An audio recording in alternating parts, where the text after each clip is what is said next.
মোদ্দা কথা হলো আপার ড্যাম আর লোয়ার ড্যাম না ঘুরলে পুরুলিয়া ভ্রমণের 50% আধুরা থেকে যাবে।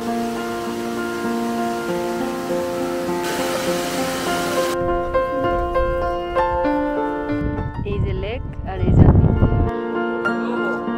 চারিদিকটা কিন্তু একদম পাথুরে জমি, মানে উঁচু নিচু পাথর দিয়ে ঘেরা রয়েছে। আপার ড্যামে এসেছি, মেঘলা ওয়েদার, হু হু করে ঠান্ডা হাওয়া দিচ্ছে।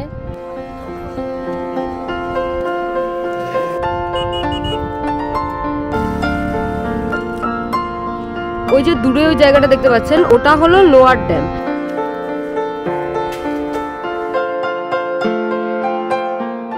আগের ভিডিওতে আপনাদের সাথে শেয়ার করেছিলাম কলকাতা থেকে পুরুলিয়া পৌঁছে রিসর্টের আশেপাশের 4টি জায়গা ঘুরে দেখানো।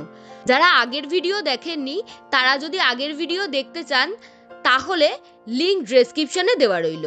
আজ আপনাদের সাথে শেয়ার করব আমাদের অযোধ্যা সার্কিট ঘোরার এক্সপিরিয়েন্স। চলুন ভিডিও শুরু করা যাক। Good morning everyone. আজকে পুরুলিয়ার মুন রাইজ রিসর্টে আমাদের সেকেন্ড ডে। আজকে আমরা চেক আউট করে বেরিয়ে যাব, তবে এখন তো সকাল সকাল আমরা একটু হাঁটতে বেরিয়েছি। আকাশ মেঘলা, কাল সারা রাত বৃষ্টি হয়েছে। যেহেতু আমাদের কটেজগুলোর ওপরগুলো টিনের, আমি শব্দ শুনে উঠেছি ঘুম থেকে, তারপর বাইরে জানলা খুলে দেখলাম প্রচণ্ড জোরে বৃষ্টি পড়ছে। এখন ওয়েদারটা বেশ মেঘলা মেঘলা রয়েছে। লাল মাটির পথ ধরে হাঁটছি আমি আর রাহুল। চলুন আপনারাও আমাদের সঙ্গী হবেন। জায়গাটা কিন্তু দারুণ জায়গা, দারুণ।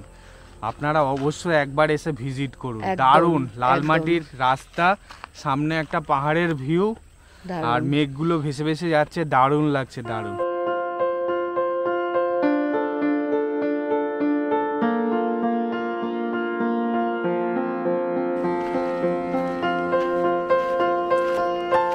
দুদিকে জঙ্গল, মনে হচ্ছে আমরা এখানে একা। জায়গাটা কিন্তু দারুণ লাগছে। আমরা কিন্তু মাথা ফরেস্টের ভেতর দিয়ে হাঁটছি। দারুণ জায়গাটা, দারুণ। আর আমাদের ডান পাশে কিন্তু অনেক রিসর্ট রয়েছে। হ্যাঁ, প্রচুর রিসর্ট। আমাদের রিসর্টের পাশাপাশি কিন্তু অনেকগুলো এখানে রিসর্ট দেখলাম। এই মাথা ফরেস্টের ভেতরে নাকি মানে হরিণ আছে, তারপরে আপনার হাতি আছে, ময়ূর আছে। বর্ষাকালে আসলে নাকি ময়ূর দেখতে পাওয়া যায়, ময়ূর দেখা যায়। আর প্রচুর কিন্তু পাখির ডাক পাওয়া যাচ্ছে। এই সামনের যে পাহাড়টা দেখতে পাচ্ছেন, এই পাহাড়টার নাম হচ্ছে কুকুবুরু। সামনে দুটো পাহাড়, কি সুন্দর লাগছে দেখুন। একটা কুকুবুরু আর একটা হচ্ছে মাথা পাহাড়। এত সুন্দর লাগছে এখান থেকে দেখতে। মেঘগুলো ভেসে ভেসে যাচ্ছে, সূর্য মামাকে ঢেকে দিচ্ছে।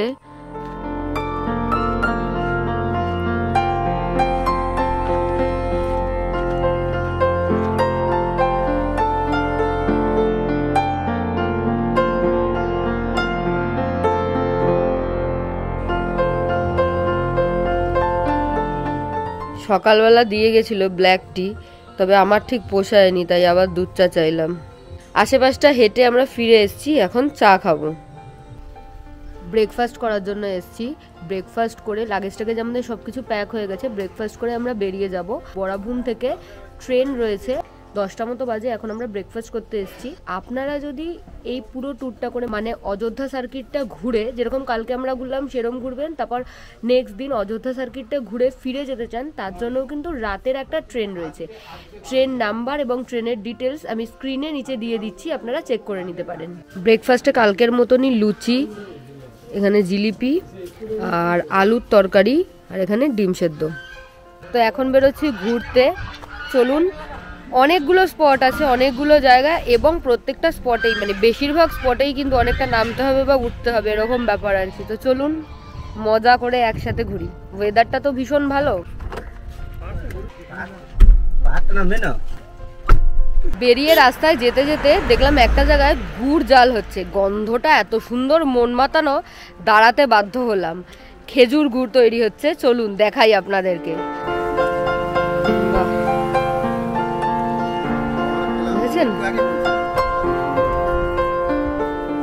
যে রিসর্টে আমরা আছি ওনাদের একটা ক্যাফে রয়েছে, যেটার নাম হচ্ছে সোনকুপি ক্যাফে।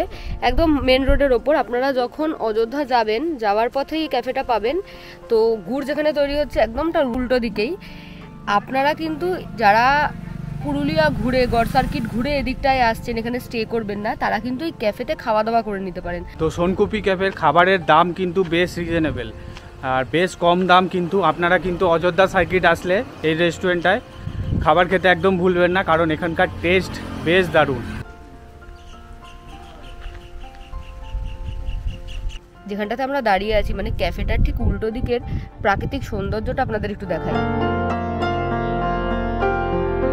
তো লহরিয়া শিব মন্দির এসছি আমরা।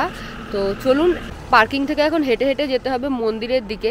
অনেক দোকান দেখতে পাচ্ছি দূর থেকে, তো চলুন ওইদিকে যাওয়া যাক। মন্দিরে ঢোকার মুখে বেশ অনেকগুলি দোকান চোখে পড়ল। ডালার দোকান, এছাড়া অনেক ছোটখাটো খেলনা বা টুকটাক জিনিসের দোকান। এছাড়া মন্দির চত্বরে আরো অনেকগুলি মন্দিরও রয়েছে, আপনারা চাইলে মন্দিরে পুজোও দিয়ে নিতে পারেন।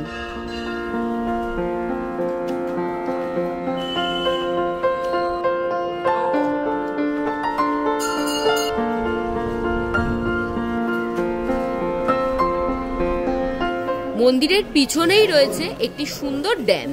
এই হলো ড্যামটা, মন্দিরের সাথে লাগোয়া একটা গেট রয়েছে, সেখান থেকে এই ড্যামে আসা যাচ্ছে। ওই যে দূরে ওই জায়গাটা দেখতে পাচ্ছেন, ওটা হলো লোয়ার ড্যাম। আর এটা কি, এটা খ্রিস্টবাজার ড্যাম বললো, তবে মন্দিরের সাথে একদম লাগোয়া। জলটা দেখুন কি সুন্দর।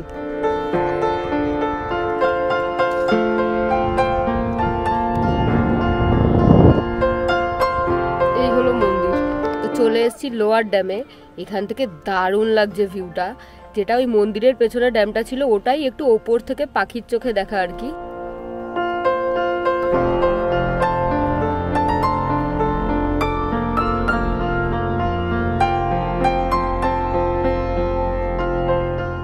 শশা কত করে গো? 10 টাকা পিস। 10 টাকা পিস দিয়ে দাও তো একটা। তো লোয়ার ড্যামের সামনে শশা নিয়ে নিচ্ছি, 10 টাকা পিস বললো। আচ্ছা, এখানে অনেক কিছু পাওয়া যাচ্ছে দেখছি। কি কি রাখো? ফুচকা, আলু কাবলি, ঝালমুড়ি সবই পাওয়া যায়। আর আশেপাশে কিন্তু কোনো দোকানপাট নেই।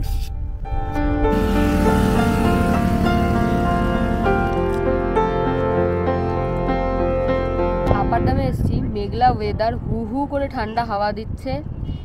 আর এর আগেও যখন আমরা এসেছিলাম এই জায়গাটা এরকমই ওয়েদার পেয়েছিলাম, সেম। তখন তো সেই অনেকটা পরের দিকে, মানে ফেব্রুয়ারি মাসের শেষের দিকে এসেছিলাম আমরা। তো একই রকম লাগছে। আর এখানে জলটা কিন্তু খুব একটা স্বচ্ছ নয়, এখানে জলটা কেমন একটা ব্ল্যাক ব্ল্যাক শেড রয়েছে আর কি। সূর্য নেই বলে হয়তো, মানে সূর্য ঢেকে আছে বলে হয়তো, জানি না। তবে দেখতে এত সুন্দর লাগছে, চারিদিকে একদম পুরো অন্যরকম। আর এক পাশে ড্যাম, আর ও পাশটায় কিন্তু গাছগাছালিতে ভর্তি। মাঝখান দিয়ে এই রাস্তাটা দারুণ সুন্দর লাগে। আমার তো সবচেয়ে ভালো লাগে এরকম রেলিংয়ে ঠ্যাস দিয়ে ঘন্টার পর ঘন্টা দাঁড়িয়ে থাকতে।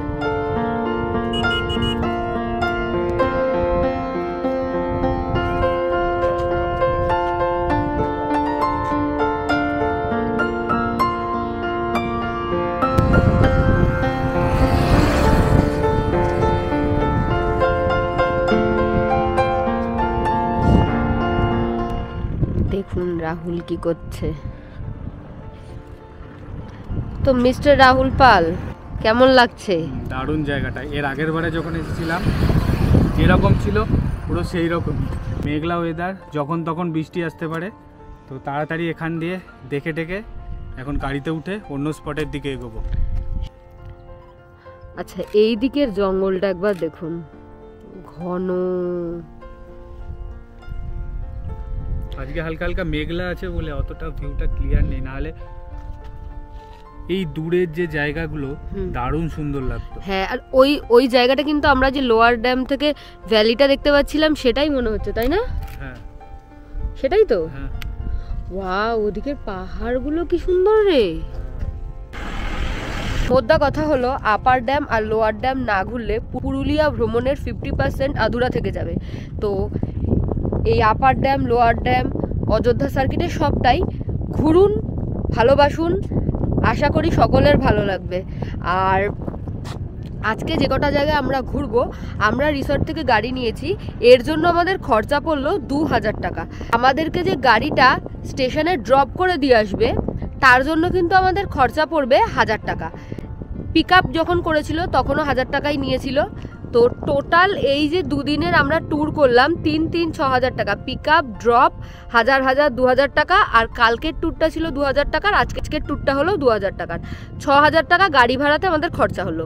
থাকার জন্য আমরা যে প্যাকেজ নিয়েছি থাকা খাওয়া নিয়ে, তাই 1250 টাকা করে পার ডে পার হেড। 4 বেলার খাওয়া দেবে, এবং আজকে সকালে যে ব্রেকফাস্টটা আমরা করেছি ওটাও কিন্তু ওনারা আমাদেরকে প্রোভাইড করেছে। তো 2টো ব্রেকফাস্ট দিয়েছে ওনারা আমাদেরকে। এরপরে চলে এলাম ময়ূর পাহাড়ে। ময়ূর পাহাড় যাওয়ার জন্য পার্কিং থেকে বেশ খানিকটা ট্রেক করে ওপরে উঠতে হয়। ওপরে একটি ভিউ পয়েন্টও রয়েছে, যেখান থেকে পাখির চোখে আশেপাশটা দেখে নিতে পারেন আপনারা।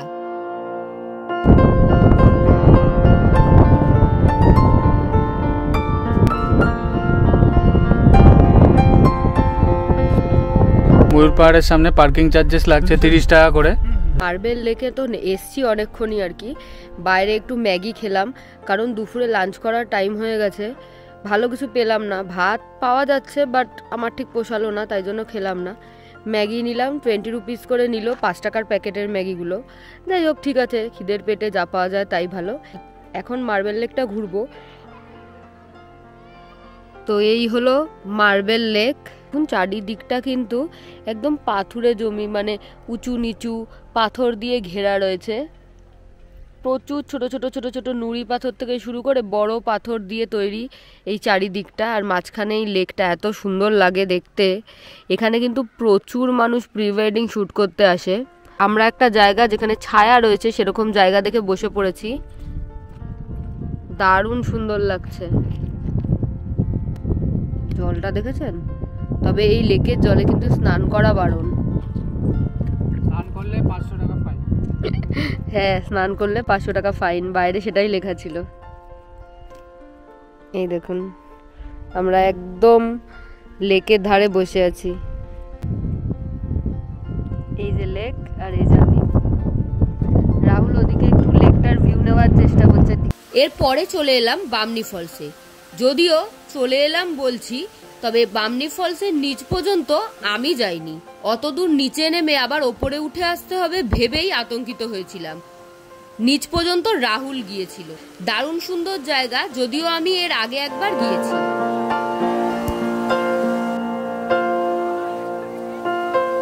ঘোরা কমপ্লিট। এখন আমরা ফিরে যাচ্ছি হচ্ছে স্টেশনের দিকে। চলুন, ট্রেন ধরার জন্য ছুটি এখন। তো এই ভিডিওটা এখানেই শেষ করছি। দেখা হবে আবার অন্য কোনো দিন অন্য কোনো জার্নির গল্প সাথে নিয়ে। ততক্ষণ পর্যন্ত stay tuned on beyond with us. Thank you for watching.